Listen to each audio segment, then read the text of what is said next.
بسم اللہ الرحمن الرحیم۔ میں نے کہا نا کہ میں منصوبے میں شریک ہونا نہیں چاہتا۔ سیٹھ کرامت گویا اپنی تمام توانائی مجتمع کر کے کمزور سی آواز میں بولا، یہ فیصلہ تمہیں ہمارے نمائندے کے نیو یارک روانہ ہونے سے پہلے کر لینا چاہیے تھا۔ میں نے ہموار لہجے میں کہا، ہم نے تمہیں سوچنے کے لیے بہت وقت دیا تھا، تمہیں زبردستی اس منصوبے میں شامل ہونے کے لیے نہیں کہا تھا، اور تم کوئی نو عمر یا نا سمجھ لونڈیا بھی نہیں ہو جو بول پن اور کم سنی کی نادانی کے باعث کسی غلط جگہ شادی کے لیے حامی بھر بیٹھی ہو۔ تم نے غالباً ہمارے بارے میں کافی کرید لگائی ہے، لیکن تمہیں یہ کسی نے نہیں بتایا کہ ہم کسی کے سامنے یا کوئی ہمارے سامنے خوب سوچ سمجھ لینے کے بعد کسی معاملے میں حامی بھر لے تو پھر وہ بات پتھر پر لکیر ہوتی ہے، اور پھر تمہارے ساتھ تو ہمارا زبانی نہیں تحریری معاہدہ ہے۔ چلو اب باتوں میں وقت ضائع نہ کرو، چیک بک نکالو۔ اس نے اب بھی بریف کیس کی طرف ہاتھ نہ بڑھایا۔ شفیع شاہ اس وقت ریوالور نکالے ہوئے تھا اور اسے کھلونے کی طرح انگلی میں گھما رہا تھا۔ اسے میرا اشارہ مل چکا تھا۔ وہ بظاہر بڑی بے نیازی سے ٹہلنے ہی کے انداز سے سیٹھ کرامت کے قریب پہنچا۔ سیٹھ کو قطعاً کوئی اندازہ نہ ہو سکا کہ وہ کیا کرنے والا ہے۔ شفیع شاہ کا ہاتھ اتنی تیزی سے حرکت میں آیا کہ خود میری بھی اس پر نظر نہیں ٹھہر سکی۔ ٹیک کی زوردار آواز کے ساتھ ریوالور کا دستہ سیٹھ کرامت کی کھوپڑی پر پڑا اور وہ بے اختیار چیخ مار کر دونوں ہاتھوں سے سر کو تھامتے ہوئے بیڈ پر چت ہو گیا۔ یہ تمہاری کھوپڑی پر پہلی اور نہایت ہلکی سی دستک تھی، میں نے ہموار لہجے میں کہا، محض تمہارے حواس کو درست کرنے کے لیے۔ دوسری دستک پر کھوپڑی چٹک جائے گی اور تیسری دستک پر بیجا باہر آ جائے گا۔ اس کے بعد ہم تمہاری بے مصرف لاش آس پاس کے کسی خالی پلاٹ میں دفن کر کے اپنے کاموں میں مصروف ہو جائیں گے۔ اکیلے بکیلے آدمی پر تو ہم گولی بھی ضائع نہیں کرتے۔ اس کی عقل پہلی دستک پر ہی ٹھکانے آ چکی تھی۔ وہ کراہتا ہوا اٹھا اور بریف کیس بیڈ کی سائیڈ ٹیبل پر رکھ کر اس کے تالے کے نمبر گمانے لگا۔ اس کے ہاتھ کانپ رہے تھے۔ اب جب کہ تم ہماری بات پر عمل کرنے کا ارادہ کر ہی چکے ہو تو چند منٹ کے لیے رک کر اپنے حواس درست کر لو، میں نے ملائمت سے کہا، تاکہ چیک پر صحیح طور پر دستخط کر سکو۔ اور یہ یاد رکھنا، کسی بھی وجہ سے اگر تمہارا چیک ڈسآنر ہوا تو کبھی گھر جانا نصیب نہیں ہوگا، اور یہاں تمہاری زندگی کا چیک بھی ڈسآنر ہو جائے گا، بے آبرو ہو جائے گا۔ ظاہر ہے آدمی کو موت آئے لیکن نہ کہیں جنازہ اٹھے، نہ نماز ہو، نہ کہیں مزار ہو، تو یہ بے آبرو ہونا ہی ہوا۔ میری طرف سے اجازت پا کر وہ سستانے کے لیے لیٹ گیا۔ وہ یک بیک تھکا تھکا سا نظر آنے لگا تھا۔ ایک بار اس نے سر بھی سہلایا۔ اس کے سر پر یقیناً گھومڑ ابھر آیا تھا۔ تم نے مجھے بڑا ذلیل کیا ہے، وہ برائی ہوئی سی آواز میں بولا۔ آدمی اپنی حرکتوں کی وجہ سے ذلیل ہوتا ہے، میں نے دھیمے لہجے میں کہا۔ وہ خاموش رہا۔ ایک لمحے کے توقف سے میں نے کہا، ویسے تمہاری اطلاع کے لیے عرض ہے کہ ابھی تو میں نے تمہیں ذرا بھی ذلیل نہیں کیا۔ ابھی تک تو ہم تم سے حتی الامکان ویسا ہی سلوک کرنے کی کوشش کر رہے ہیں جیسا کسی بھی معزز کاروباری پارٹنر سے کرنا چاہیے۔ تھوڑی بہت گستاخی اور سختی تو تمہارے اڑیل پن اور وعدہ خلافی کی وجہ سے کرنی پڑی ہے، ورنہ تم جیسے پارسا تاجروں کی نسبت ہماری آنکھ میں زیادہ شرم ہے۔ ہمارا برا سلوک تو تم نے دیکھا ہی نہیں، اور کوشش کرنا کہ نہ ہی دیکھنا پڑے۔ ہاں مجھے اندازہ ہو گیا ہے، وہ سر ہلاتے ہوئے قدرے تلخ لہجے میں بولا۔ کاش تمہیں پہلے ہی اندازہ ہو جاتا، میں نے طویل سانس لے کر کہا۔ چلو اب چیک بک نکالو۔ اب وہ کافی حد تک سنبھل چکا تھا۔ چیک بک نکال کر اس نے ایک چیک تیار کیا اور سائیڈ ٹیبل پر رکھ دیا۔ شفیع شاہ نے چیک اٹھا کر اس کا معائنہ کیا اور آہستگی سے بولا، ٹھیک ہی معلوم ہوتا ہے باس۔ ٹھیک ہے، صبح اکاؤنٹ میں جمع کرا دینا، میں نے اطمینان کی سانس لے کر کہا، ورنہ مجھے اندیشہ تھا کہ سیٹھ کرامت چمڑی اتروا لے گا مگر 50 لاکھ کا چیک سائن نہیں کرے گا۔ سیٹھ کرامت ہچکچاہٹ امیز لہجے میں بولا، یہ بڑی رقم کا چیک ہے، میرے ذاتی تصدیق کے بغیر کیش نہیں ہوگا۔ ہم اسے کیش کرانے کب جا رہے ہیں؟ میں نے بے پرواہی سے کہا۔ میں نے شفیع شاہ سے یہی تو کہا ہے کہ صبح اکاؤنٹ میں جمع کرا دینا، اس پرائیویٹ لمیٹڈ کمپنی کے اکاؤنٹ میں جو ہم نے مل کر قائم کی ہے۔ ظاہر ہے چیک کراس ہوگا، اس کے علاوہ اس معاہدے کی فوٹو کاپی بھی بینک میں جائے گی، جس کی روح سے تمہیں لازماً اتنی رقم جمع کرانا تھی۔ چنانچہ الجھن کا کوئی سوال ہی پیدا نہیں ہوتا، اور اگر اس کے باوجود کوئی الجھن ہوئی تو ہم الجھن سے نمٹنا جانتے ہیں۔ شفیع شاہ نے چیک جیب میں رکھ لیا۔ بس اتنی سی بات تھی جس کے لیے اتنا ہنگامہ تھا۔ میں نے مسکراتے ہوئے کہا اور اٹھ کھڑا ہوا۔ کل یہ چیک جمع ہوگا اور ہم کوشش کریں گے 24 گھنٹے میں یہ کمپنی کے اکاؤنٹ میں جمع ہو جائے۔ اس وقت تک تم یہیں رہو گے، یہاں تمہیں کوئی تکلیف نہیں ہوگی، بلکہ اگر تمہارا شرافت کا مظاہرہ کرنے کا ارادہ ہو اور ہمیں فرصت میسر ہوئی تو ہم تمہیں کہیں سیر و تفریح کرانے بھی لے چلیں گے۔ ہم نہیں چاہتے کہ تمہارا وقت بوریت میں گزرے۔ اب ہم چلتے ہیں، ہمارا آدمی تمہاری ضروریات کا خیال رکھے گا، اور وہ سامنے تپائی پر ٹی وی اور وی سی آر بھی موجود ہے، چاہو تو وقت گزاری کے لیے فلمیں بھی لگا سکتے ہو۔ شب بخیر۔ ہم اسے قدرے حیران سا چھوڑ کر باہر آ گئے۔ گارڈ جس کا نام ریاض تھا باہر دروازے کے قریب ہی کھڑا تھا اور بالکل مستعد نظر آ رہا تھا۔ اسے کچھ کہنے کی ضرورت نہیں تھی، وہ اپنی ذمہ داری کو خوب سمجھتا تھا۔ اشاریہ 4-5 کا ایک ریوالور ہمیشہ اس کی بش شرٹ کے نیچے پتلون کی بیلٹ میں اڑسا رہتا تھا اور اس کے استعمال میں وہ طاق تھا۔ چلو یہ کام تو ہوا، میں نے سکون کی سانس لے کر کہا۔ ہم ڈرائیو وے میں آن کھڑے ہوئے تھے۔ کام تو ہو گیا، لیکن میں سیٹھ کرامت کی طرف سے مطمئن نہیں ہوں۔ سیٹھ رمضان بولا، اب ہم جبرن اسے پارٹنر بنا کر ساتھ رکھ رہے ہیں اور ظاہر ہے کاروبار کے لیے یہ کوئی اچھی بات نہیں۔ اس سے بہتر ہوتا کہ ہم اس کی جگہ کوئی اور پارٹی تلاش کرنے کی کوشش کرتے۔ تھوڑی سی کوشش کے بعد کوئی پارٹی مل ہی جاتی۔ میں نے ہر پہلو پر سوچا تھا، حالانکہ تمہیں بھی یہی محسوس ہوا ہوگا کہ میں نے سیٹھ کرامت پر جبر کرنے کا فیصلہ فوری طور پر کر لیا ہے، مگر ایسا نہیں تھا۔ میں نے چند منٹ میں ہی ہر زاویے سے اس مسئلے پر غور کیا تھا۔ میں نے سمجھانے سے انداز میں کہا، ایک تو ہمارے پاس دوسری پارٹی تلاش کرنے، اسے آمادہ کرنے اور کاغذات میں ترمیم کرنے، نیز غیر ملکی کمپنی کو اس سے آگاہ کرنے کا وقت نہیں تھا۔ آج کل میں ہم سے بینک گارنٹی کی فرمائش آنے والی ہے اور سیٹھ کرامت کا نام کاغذات میں جا چکا ہے۔ تم خود ہی مجھے بتا چکے ہو کہ ان ابتدائی مراحل میں ہی اس قسم کی تبدیلی سے غیر ملکی کمپنی میں ہماری ساکھ خراب ہو سکتی تھی۔ ہاں یہ تو ٹھیک ہے، سیٹھ رمضان اپنے پہلے والے موقف پر آ گیا۔ دوسرے، میں نے محسوس کیا کہ سیٹھ کرامت ان لوگوں میں سے ہے جو کسی کی شرافت سے متاثر ہو کر اس کے ساتھ معاملات اچھے نہیں رکھتے، بلکہ جتنے کسی سے دہشت زدہ رہیں اتنے ہی اس کے ساتھ سیدھے رہتے ہیں۔ میں نے کہا، بلکہ اب تو ہمیں آئندہ بھی سیٹھ کرامت کو دہشت زدہ ہی رکھنا ہوگا۔ اسے منافع ملنے لگے گا تو پھر وہ خود بخود ہی سیدھا ہو جائے گا، اسے صبر آ جائے گا اور یہ بھی معلوم ہو جائے گا کہ ہم معاملت کے کھرے لوگ ہیں اور ہمارے ساتھ کاروبار کرنا گھاٹے کا سودا نہیں۔ مجھے اس کار کا خیال بھی پریشان کر رہا ہے جو ہمارے تعاقب میں آ رہی تھی۔ سیٹھ رمضان بولا، معلوم نہیں وہ لوگ کون تھے؟ ظاہر ہے وہ سیٹھ کرامت کے قبیلے کے کاروباری لوگ نہیں ہو سکتے تھے۔ ان کے طرز عمل میں تم ہی لوگوں جیسی بے خوفی کی جھلک نظر آ رہی تھی۔ تمہاری یہ عادت نہیں گئی؟ میں نے مسکراتے ہوئے کہا کہ یا تو وقت سے بہت پہلے پریشان ہونا شروع کر دیتے ہو یا پھر اس وقت پریشان ہوتے ہو جب موقع ہی نکل چکا ہوتا ہے اور پریشان ہونے کا کوئی فائدہ نہیں ہوتا۔ بھائی میرے، کبھی صحیح وقت پر بھی پریشان ہو لیا کرو جب ان لوگوں کی ہم تک رسائی ہوگی۔ اس وقت انہیں بھی دیکھ لیں گے، فی الحال تو ہم انہیں راستے میں چھوڑ آئے ہیں، اس لیے سرے دست ان کا خیال بھی چھوڑ دو۔ ممکن ہے ان میں سے کوئی زخمی بھی ہو چکا ہو اور وہ اسی سے سبق حاصل کرتے ہوئے کچھ عرصے کے لیے اپنی سرگرمی ترک کر دیں۔ آؤ اب چلیں اور کچھ اپنے کاروبار کا حساب کتاب دیکھیں۔ بھائی تمہیں شفیع شاہ کے ساتھ جو حساب کتاب کرنا ہے وہ جا کر بے شک کر لو، مجھ سے تو اب کل ہی بات کرنا، میں تو بہت تھک گیا ہوں۔ سیٹھ رمضان انگڑائی لیتے ہوئے بولا، تمہاری تو بات ہی کچھ اور ہے، تم تو کبھی تھکتے ہی نہیں، تمہارے اعصاب بھی لوہے کے بنے ہوئے ہیں اور جسم بھی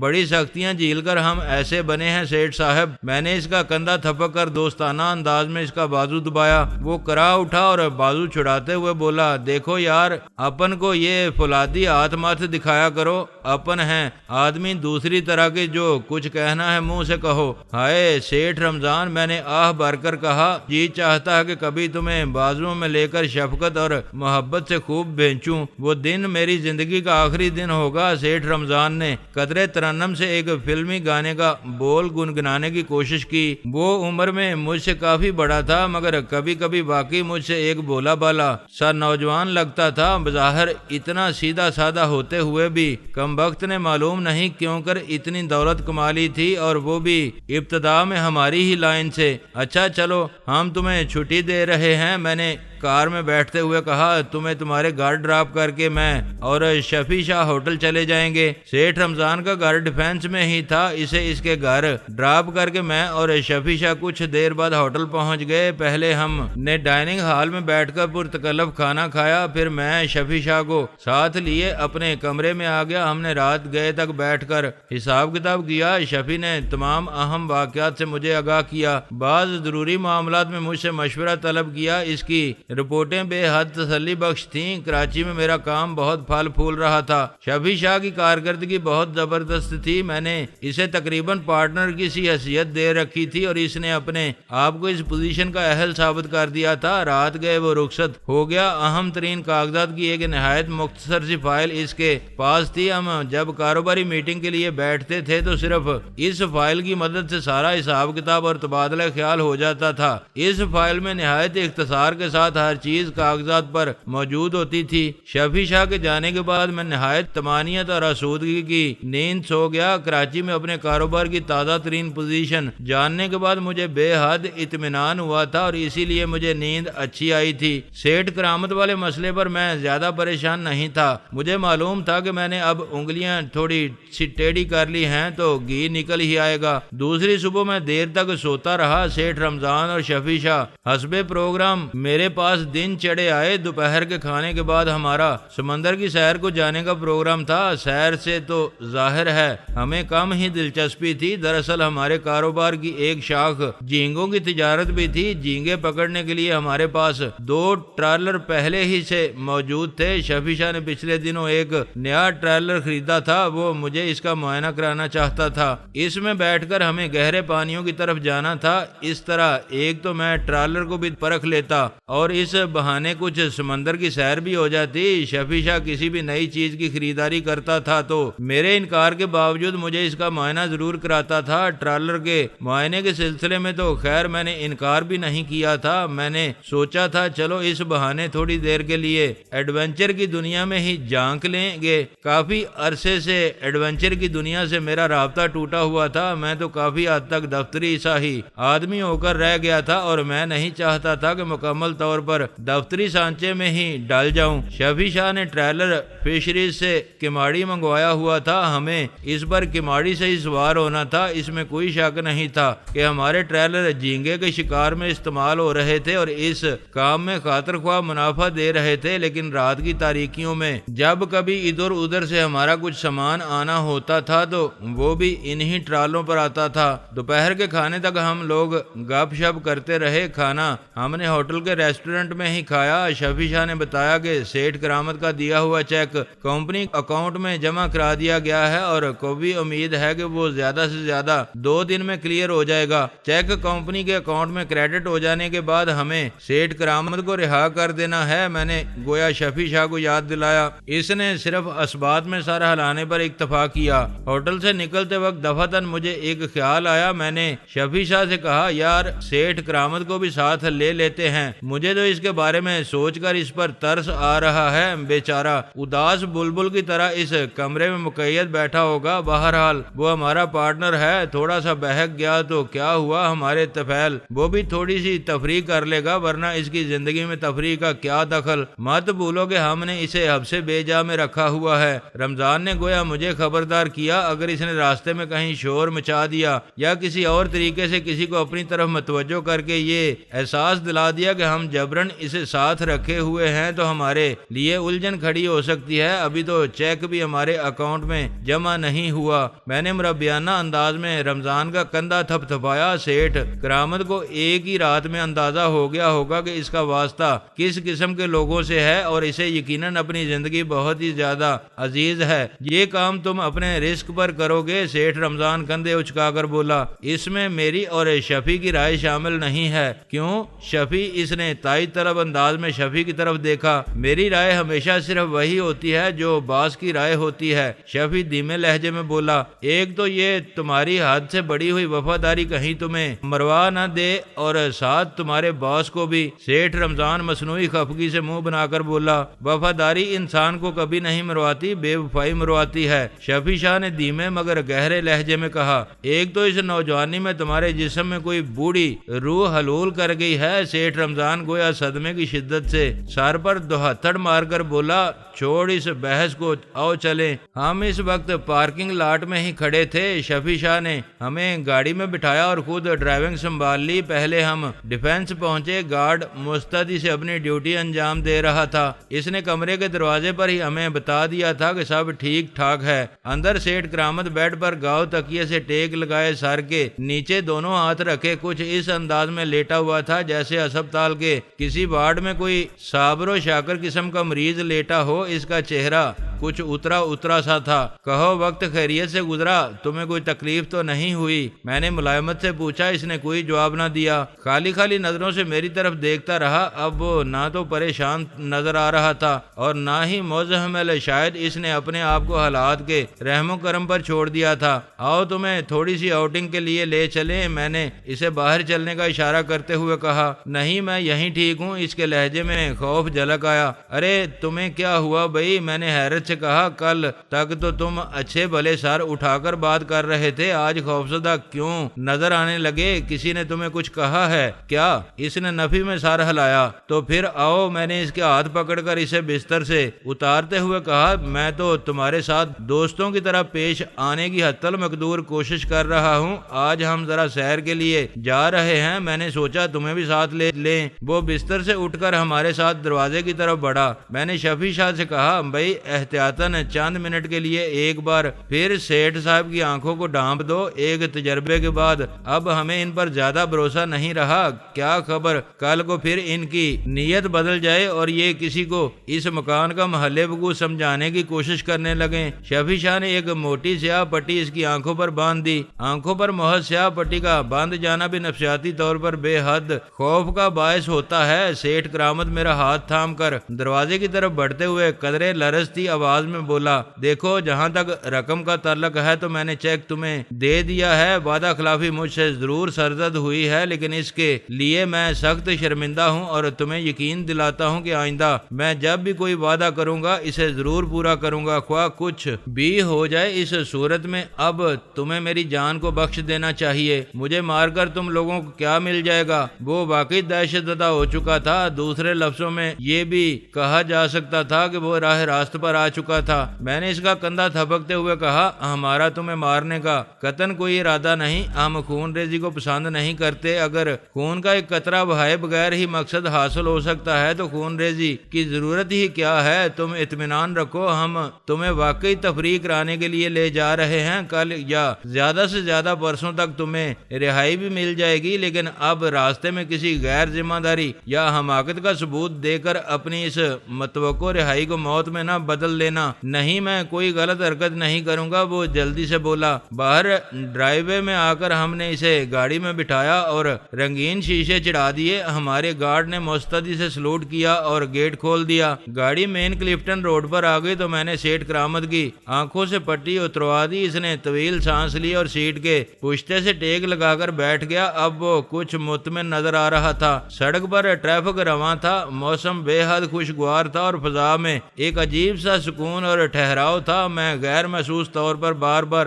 کن اکھیوں سے سیٹھ کرامت کے چہرے کا جائزہ لے رہا تھا، لیکن اس کے تاثرات سے یہی ظاہر ہو رہا تھا کہ وہ چیخنے چلانے یا کسی کو اپنی طرف کسی اور طریقے سے متوجہ کرنے کا کوئی ارادہ نہیں رکھتا تھا۔ تاہم شفیع شاہ کا ہاتھ بدستور جیکٹ کی جیب میں تھا اور مجھے معلوم تھا کہ اس کی انگلی ٹریگر پر ہوگی۔ کماڑی پہنچ کر ہم نے کار ایک طرف کھڑی کی اور اتر کر ریلنگ کی طرف بڑھے۔ سیٹھ کرامت ہمارے درمیان تھا۔ اس جگہ ہم اس کی طرف سے زیادہ ہوشیار تھے کیونکہ یہاں خاصی گہما گہمی تھی. بہت سے لوگ بیوی بچوں کے ساتھ اور بہت سے دوستوں کے ساتھ سمندر کی سیر کے لیے آئے ہوئے تھے. عین ممکن تھا اتنی بھیڑ بھاڑ دیکھ کر سیٹھ کرامت کا ارادہ بدل جاتا اور وہ چیخنے چلانے اور لوگوں کو اپنی طرف متوجہ کرنے کا فیصلہ کر لیتا، لیکن اس کے تاثرات مجھے اطمینان بخشی نظر آئے. البتہ اس کی پیشانی پر الجھن کی شکنیں نظر آ رہی تھیں اور وہ کچھ متلاشی سی نظروں سے ادھر ادھر دیکھ رہا تھا. کیا بات ہے، کیا تلاش کر رہے ہو؟ میں نے پوچھا. کچھ نہیں، وہ قدرے گڑبڑا کر بولا. میں سوچ رہا تھا کہ تم لوگ مجھے یہاں کیوں لائے ہو. میں نے اب اسے حقیقت بتا دینا بہتر سمجھا، مبادا وہ غلط فہمی میں مبتلا ہو جائے. جب ہم اسے ٹرالر میں بٹھا کر لے جانے لگے تو وہ سمجھ لے کہ ہم اسے سمندر میں کہیں ڈبونے جا رہے ہیں. عین ممکن تھا اس غلط فہمی میں مبتلا ہو کر وہ شور مچانے کی کوشش کر بیٹھتا. اپنے فشنگ کے کاروبار کے سلسلے میں شفیع شاہ نے ایک نیا ٹرالر خریدا ہے، وہ دکھانے لے جا رہا ہے. ہم نے سوچا اس بہانے تھوڑی سی سیر بھی ہو جائے گی. میں نے ملائمت سے بتایا. ہاں یہ بات تو ہے. سیٹھ کرامت نے نیم توجہی سے سر ہلایا. ہجوم سے بچنے کی کوشش کرتے ہوئے ہم سیڑھیوں کی طرف بڑے منوڑا تک کرائے پر موٹر بوٹ سے چلانے والے گاہکوں کی تلاش میں ادھر ادھر پھر رہے تھے اور سیر کے خواہش مندوں کا راستہ روک روک کر ان سے باؤ تاؤ کرنے کی کوشش کر رہے تھے. کئی ایک کشتی والوں نے کن اکھیوں سے ہمیں دیکھا لیکن ہمارا راستہ روکنے کی کوشش نہیں کی. شاید ہم ہولیے سے ہی کرائے کی موٹر بوٹ میں بیٹھ کر منوڑا جانے والے آدمی نہیں لگ رہے تھے. شفیع کو خود ہی ایک موٹر بوٹ والے سے بات کرنا پڑی کیونکہ ٹرالر اس ساحل سے کافی دور کھڑا تھا اور وہاں تک ہمیں کرائے کی بوٹ میں ہی جانا تھا. لکڑی کی سیڑھیوں سے اتر کر بوٹ میں بیٹھنا ہوتا تھا اور ان سیڑھیوں سے اترتے وقت عام طور پر عورتیں بہت ڈرتی تھیں. غالباً یہ انگریزوں کے زمانے کی سیڑھیاں تھیں جو بری طرح گھس چکی تھیں اور ان پر بے تاشا سیاہی اور کائی جمی رہتی تھی. ہم نے جس بوٹ والے سے بات کی تھی وہ بوٹ کو سیڑھیوں کے قریب لے آیا اور پہلے سیٹھ کرامت کو اتار کر ہم بھی یکے بعد دیگرے بوٹ میں کود گئے. ہمارا ٹرالر تقریباً 2 فرلانگ کے فاصلے پر ایک غیر ملکی بحری جہاز کے زیر سایہ لنگر انداز تھا. جس موٹر بوٹ میں بیٹھ کر ہم روانہ ہوئے تھے وہ کرائے پر چلنے والی دوسری کشتیوں کی طرح ہی مختصر اور نیم شکستہ سی تھی اور اسے 14-15 سال کا ایک لڑکا چلا رہا تھا جس کے بھورے بال ہوا میں لہرا رہے تھے. پھٹی ہوئی قمیض سے اس کا سانولا مگر مضبوط جسم جھانک رہا تھا. سمندر کی مرطوب ہواؤں اور تیز دھوپ نے اس کا بدن جھلسا دیا تھا. اگر موٹر بوٹ چلانا اس کا پیشہ نہ ہوتا تو شاید وہ ایک گورا چٹا اور خوبصورت لڑکا نظر آتا، مگر پھر اس کے چہرے پر شاید وہ خود اعتمادی نہ ہوتی جو اس وقت تھی. عجیب بے نیازی سے وہ کشتی کے اگلے حصے پر کھڑا آنکھیں سکیڑے سمندر کو تک رہا تھا جو تا حد نظر پھیلا ہوا نظر آ رہا تھا. بہت کم لوگ اس بے نیازی سے سمندر کی آنکھوں میں آنکھیں ڈال کر دیکھنے کا حوصلہ رکھتے ہیں. یہ انہی کا کام ہے جن کے روز و شب سمندر کے سینے پر گزرتے ہیں. لڑکے نے موٹر بوٹ کا انجن ٹرالر تک پہنچنے سے کچھ دیر پہلے ہی بند کر دیا اور نہایت مہارت سے چپو کی مدد سے موٹر بوٹ کو لہریا دیتے ہوئے ٹرالر کے ساتھ لگا کر روک دیا. یہ ٹرالر واقعی ہمارے پہلے والے ٹرالر سے کہیں اچھا اور بہت بڑا تھا. ٹرالر کیا چھوٹا موٹا بحری جہاز ہی دکھائی دے رہا تھا. اس کا صرف انجن ہی باہر سے آیا تھا. باڈی یہیں بنی تھی لیکن بڑی توجہ، محنت اور لاگت سے تیار کی گئی تھی، اس لیے یہ کسی غیر ملکی ٹرالر سے کم نہیں تھا. فشنگ کے ٹرالروں پر رنگو روگن کی کوئی خاص پرواہ نہیں کی جاتی لیکن اس پر نہایت خوبصورت اور نہایت بیش قیمت پینٹ کیا گیا تھا. شفیع شاہ کو معلوم تھا کہ ہر چیز کے بارے میں میرا ایک خاص ذوق بن چکا ہے اور میں معمولی سے معمولی چیز میں بھی ایک حسن دیکھنا پسند کرتا تھا. یہ جمالیت پرستی مجھ میں موجود تو شاید لڑکپن ہی سے تھی لیکن اس کی تکمیل کے مواقع اب میسر آئے تھے. ہم ٹرالر پر پہنچ گئے تو کرائے کی موٹر بوٹ واپس چلی گئی. ٹرالر کے انجن روم میں ایک سیاہ فام اور مضبوط جسم کا نوجوان موجود تھا جس کے بال گنگریالے اور دانت غیر معمولی طور پر سفید تھے، چمکیلے تھے. وہ بنیان اور چست پتلون میں تھا اور ونڈ شیلڈ سے آتی ہوئی دھوپ میں اس کا کسرتی جسم چمک رہا تھا. اس نوجوان کا نام قاسم تھا اور یہ بھی ہمارے خاص کارکنوں میں سے تھا. وہ اس ٹرالر کا کیپٹن تھا اور اس حیثیت سے ہمارا کوئی خاص آدمی ہی کام کر سکتا تھا جو بہت سے رازوں کا امین بننے کا اہل ہو. قاسم ہمارے قدموں میں بچھا جا رہا تھا، لیکن ہم اس سے سلام دعا کر کے جلد ہی ڈیک پر آ گئے۔ اس ٹرالر پر 4 بڑے بڑے کمرے تھے جن میں برف کے ذریعے جھینگوں وغیرہ کو محفوظ رکھنے کے انتظامات موجود تھے۔ ایک کیبن قیام و طعام کے لیے بھی تھا جس میں دیوار گیر بستر، باتھ روم اور دیگر ضروری چیزیں موجود تھیں۔ ٹرالر جب جھینگے وغیرہ پکڑنے کی مہم پر نکلتے تھے تو کئی ہفتے سمندر میں دور افتادہ مقامات پر کھلے پانیوں میں رہتے تھے۔ شکار کے دوران ٹرالر کے دونوں طرف ہوائی جہاز کی طرح 2 بازو پھیلے ہوئے جال لے کر ٹرالر سمندر میں چلتے رہتے اور جال میں جھینگے، مچھلیاں اور جانے کیا کچھ الا بلا پھنستا رہتا۔ ہر چند دنوں بعد یہ شکار کولڈ سٹوریج میں منتقل کر دیا جاتا تھا۔ جس وقت ٹرالر شکار پر نہیں ہوتے تھے تو ان کے دائیں بائیں پھیلے ہوئے بازو سمیٹ دیے جاتے تھے۔ چند لمحے بعد ہی ہمارا ٹرالر سمندر کا سینہ چیرتا گہرے پانیوں کی طرف چل دیا۔ قاسم نہایت مشاق کیپٹن تھا۔ 6 سال کی عمر سے اس کے روز و شب سمندر کے سینے پر ہی گزر رہے تھے۔ دیگر دوسرے کارکنوں کی طرح وہ بھی شفی شاہی کی دریافت تھا، تاہم 2-1 مرحلے پر پہلے بھی اس سے مل چکا تھا۔ بہت عمدہ ٹرالر ہے، سیٹھ رمضان نے انجن کی آواز اور رفتار وغیرہ پر توجہ دینے کے بعد ستائشی انداز میں سر ہلاتے ہوئے کہا، پھر میری طرف دیکھ کر پوچھا، تمہیں پسند آیا؟ ٹرالر دیکھنے کون کمبخت آیا ہے؟ اس کے بارے میں مجھے پہلے ہی اطمینان تھا کہ شفی شاہ نے خریدا ہے تو ٹھیک ہی ہوگا، میں نے نیلے آسمان کی وسعتوں کا جائزہ لیتے ہوئے کہا، اور مجھے خود ہی اپنا لہجہ کھویا کھویا سا محسوس ہوا۔ تو پھر تم کس لیے آئے ہو؟ سیٹھ رمضان نے مسکراتے ہوئے پوچھا۔ وہ جو میرے اندر ایک وحشی روح مقید ہے، اسے بہلانے کے لیے، میں نے جواب دیا۔ آسمان، زمین یا سمندر کی بے کراں وسعتوں میں بھٹکنے کا مجھے ایک عرصے سے موقع نہیں ملا اور میں اپنے آپ کو بے چین سا محسوس کر رہا تھا۔ میں وسعتوں کا آدمی ہوں مگر میں نے اپنے آپ کو مقید کر لیا ہے۔ مقید کہاں کر لیا ہے؟ سیٹھ کرامت نے پہلی بار زبان کھولی۔ تم شہر کی بند سی عمارتوں میں رہ کر بھی ہم سے زیادہ آزاد ہو، جو جی چاہتا ہے کر گزرتے ہو۔ آزادی اور کسے کہتے ہیں تم نہیں سمجھو گے، یہ تمہارے سمجھنے کی باتیں نہیں ہیں۔ میں نے اس کی طرف بغور دیکھتے ہوئے ملائمت سے کہا، مجھے دیکھ کر خوشی ہوئی کہ اب وہ زیادہ دہشت زدہ نہیں تھا، اس کے چہرے پر رونق آ چلی تھی۔ ہم ڈیک پر پڑی ہوئی کرسیوں پر بیٹھ گئے۔ نکھرے ہوئے آسمان کی نیلاہٹ، سورج کی تب و تاب اور زندگی بخش حرارت، مرطوب ہوا اور سمندر کی اپنی ایک خوشگوار سی خنکی میں ان سب چیزوں سے لطف اندوز ہو رہا تھا۔ ٹرالر تیز رفتاری سے ایک سیدھ میں بڑھتا جا رہا تھا۔ اگر اس مقام پر پہنچنا ہمارا مقصد ہو جہاں سمندر نیلے افق سے دکھائی دے رہا تھا، مگر جو ہم آگے بڑھ رہے تھے وہ مقام گویا ہم سے دور ہوتا جا رہا تھا۔ ادھر ادھر کافی فاصلے پر اکا دکا ٹرالر، کوئی لانچ، موٹر بوٹ یا بحری جہاز آتا دکھائی دے جاتا تھا۔